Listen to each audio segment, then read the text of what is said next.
What's up, nerds and nerdettes and wee little nerdlings all?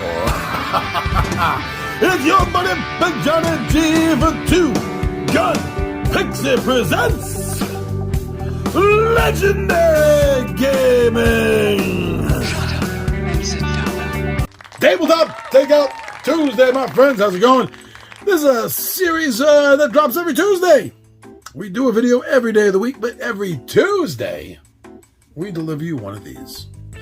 And this series is about, it's not a full review. It's about reasons why myself, 2GP partner Tom Vulo, the 20-sided Warriors, or even my wife, a reason why somebody has enjoyed this title.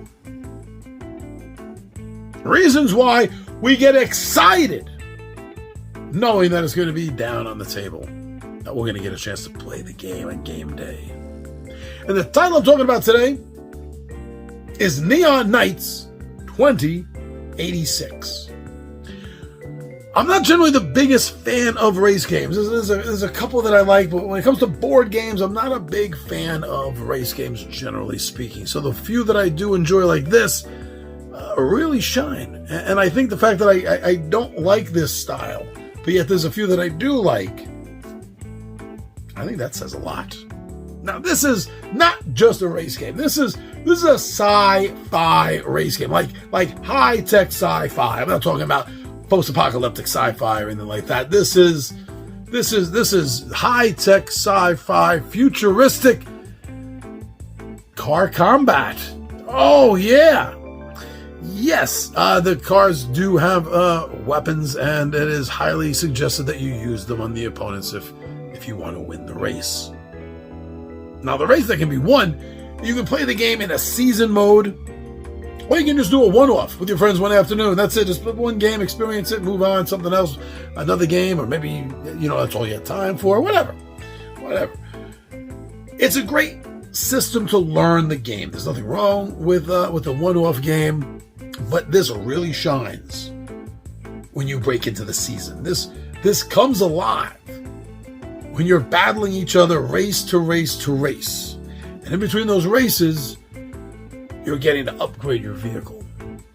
Now, you're not just upgrading this vehicle with new engines, new carburetors, new wheels, things like that. Fins. No, it's not. You're also having the opportunity to upgrade with weapons. Although this game doesn't look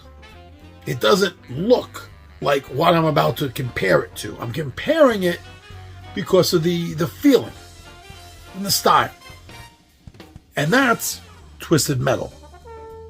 Now, there was quite a few vehicular combat games, both in the arcade and the home platform system, during the 80s and the 90s. And I've always thought that the Twisted Metal series, especially the second one, really shined out of all of them. And this has that feel. Not the look, but it has the feel. You're doing a race, you're upgrading your vehicle, you're using weapons, you're blasting your opponents, hopefully out of the road in front of you and taking the win. I love that. I've always been a fan of vehicular combat. This brings me back to those arcade games. The look, the style, the art, even the gameplay, it all harkens back to that great arcade feel of the 80s and 90s. Now, as you could probably imagine, having the option for all this combat, these weapons, and cars firing everything off, like a Mario Kart game or something. But besides that, there's a lot of replayability in this game because of the strategy. It's still a racing game at its heart. Yes, you're going to have fun with the weapons and the machine guns and the cannons. Duh. But no matter how much fun that is, this game and the principal mechanics, rules, system of the game is still based around the race concept. And that's where a lot of strategy comes in, especially around banking the turns, especially about drafting. It brings a lot of this into realistic play inside the board game. Now, I know a lot of the racing games that are out there, they do that. But when the game has combat weapons, that usually becomes the primary draw, the attention seeker of the game. And I'm here to tell you that although that is a valid part of this game, I honestly think this game shines more. Like, even if it didn't have the weapon aspect to it, if you kept everything else, the way the race system is set up, the way the season system is set up, I still think this game would be a hit. This game has hit the table enough times over the years for me to know that there's something to this game, that this game does beckon people back to play it again and again and again. That speaks volumes. How many games have you played a one-off or a two-off, and even if you had a little bit of fun, you never really got around to putting it back on the table again? Now, this game doesn't suffer from that. At least it hasn't yet. Can't see the future. But it could be, I'd be a lot richer. But this game is going to give you a great feel, a great fun afternoon. Well, not afternoon. It's not going to take all day. Well, if you play campaign mode, it might take a while.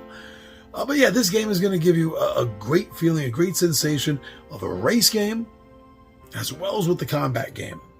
It's bringing in the strategy with the combat system, as well as a little bit of luck, which is always going to be a chaos factor coming from the other players. You never know what the hell they're going to do.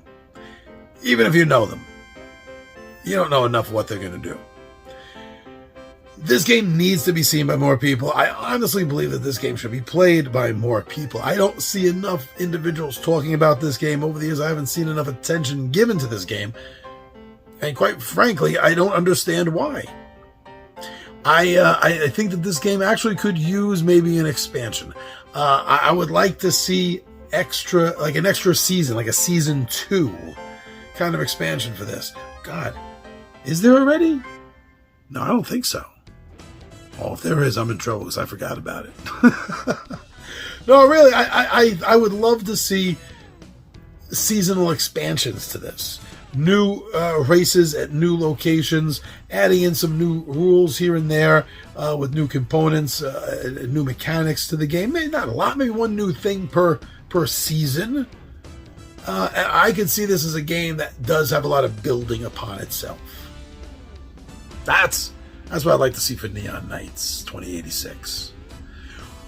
What do you think of racing games? As I said in the beginning of this, I'm generally not the biggest fan. So when a racing game like this comes along and I do enjoy it, that means a hell of a lot to me. So I don't really screw around with a lot of racing games. I don't know a lot of racing games. So if you've watched the video this far in, then please do me a favor. Besides hitting the subscribe and like and notify bell, do me a favor and tell me, what are some of your favorite racing board games that you've played over the years, or own maybe? What's on your shelf when it comes to that category? Because I haven't enjoyed enough, but the few that I have enjoyed, like Neon Knights 2086, sorry, I feel can open the door for maybe there being others that I would enjoy down the road. But listen, you never know what any particular reviewer, content creator, you never know if what they're saying. Because you don't know if some publisher is bribed, cajoled, gifted, or whatever. I'm not saying that nobody can be trusted. I'm just saying you never know. But what you do know is how you feel after you watch a game being played. And this is the kind of game that I think you really need to see a playthrough of. You need to see how this works. So go, watch some playthroughs, come back here, tell us what you thought when you saw and you experienced Neon Knights 2086.